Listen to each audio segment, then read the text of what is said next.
शिव पुराण श्री रुद्र संहिता तृतीय खंड 17वां अध्याय। कामदेव का शिव को मोहने के लिए प्रस्थान।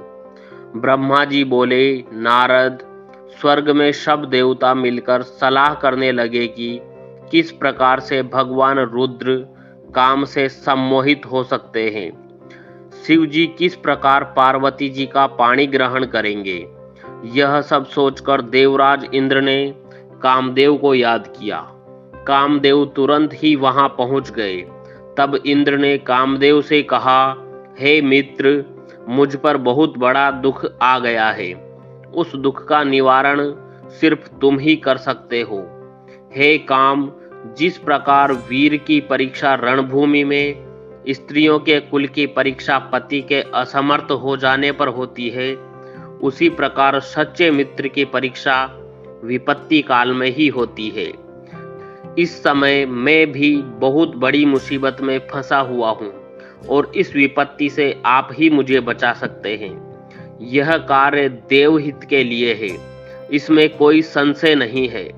देवराज इंद्र की बातें सुनकर कामदेव मुस्कुराए और बोले, हे देवराज, इस संसार में कौन मित्र है और कौन शत्रु, यह तो वाकई देखने की वस्तु है। इसे कहकर कोई लाभ नहीं है। देवराज, मैं आपका मित्र हूँ और आपकी सहायता करने की पूरी कोशिश अवश्य ही करूँगा। इंद्रदेव, जिसने आपके पद और राज्य को छीनकर आपको परेशान किया है, मैं उसे दंड देने के लिए आपकी हर संभव मदद अवश्य करूँगा। अतः जो कार्य मेरे योग्य है, मुझे अवश्य बताइए। कामदेव के इस कथन को सुनकर इंद्रदेव बड़े प्रसन्न हुए और उनसे बोले, हे तात, मैं जो कार्य करना चाहता हूँ उसे सिर्फ आप ही पूरा कर सकते हैं।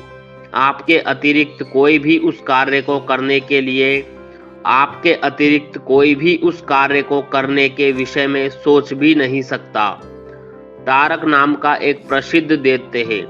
तारक ने ब्रह्मा जी की घोर तपस्या करके वरदान प्राप्त किया है।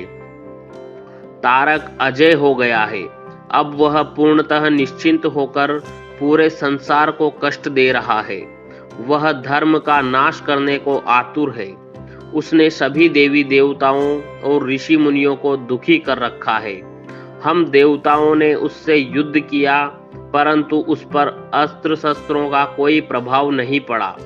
यही नहीं, स्वयं श्री हरि का सुदर्शन चक्र भी तारक का कुछ नहीं बिगाड़ सका। मित्र, भगवान शिव के वीर्य से उत्पन्न हुआ बालक ही तारकासुर का वध कर सकता है। अतः तुम्हें भगवान शिव के हृदय में आसक्ति पैदा करनी है। भगवान शिव इस समय हिमालय पर्वत पर तपस्या कर रहे हैं और देवी पार्वती अपनी सखियों के साथ मिलकर महादेव जी की सेवा कर रही है। ऐसा करने के पीछे देवी पार्वती का उद्देश्य प्रभु शिव को पति रूप में प्राप्त करना है, परंतु भगवान शिव तो परम योगी है। उनका मन सदैव ही उनके वश में है। हे कामदेव, आप कुछ ऐसा उपाय करें कि भगवान शंकर के हृदय में पार्वती का निवास हो जाए और वे उन्हें अपनी प्राण वल्लभा बना उनका पाणी ग्रहण कर ले। आप कुछ ऐसा कार्य करें जिससे देवताओं के सभी कष्ट दूर हो जाएं और हम सभी को तारकासुर नामक दैत्य से हमेशा के लिए छुटकारा मिल जाए। यदि कामदेव आप ऐसा करने में सफल हो जाएंगे तो हम सभी आपके सदैव आभारी रहेंगे। ब्रह्मा जी बोले, नारद, देवराज इंद्र के कथन को सुनकर कामदेव का मुख प्रसन्नता से खिल गया।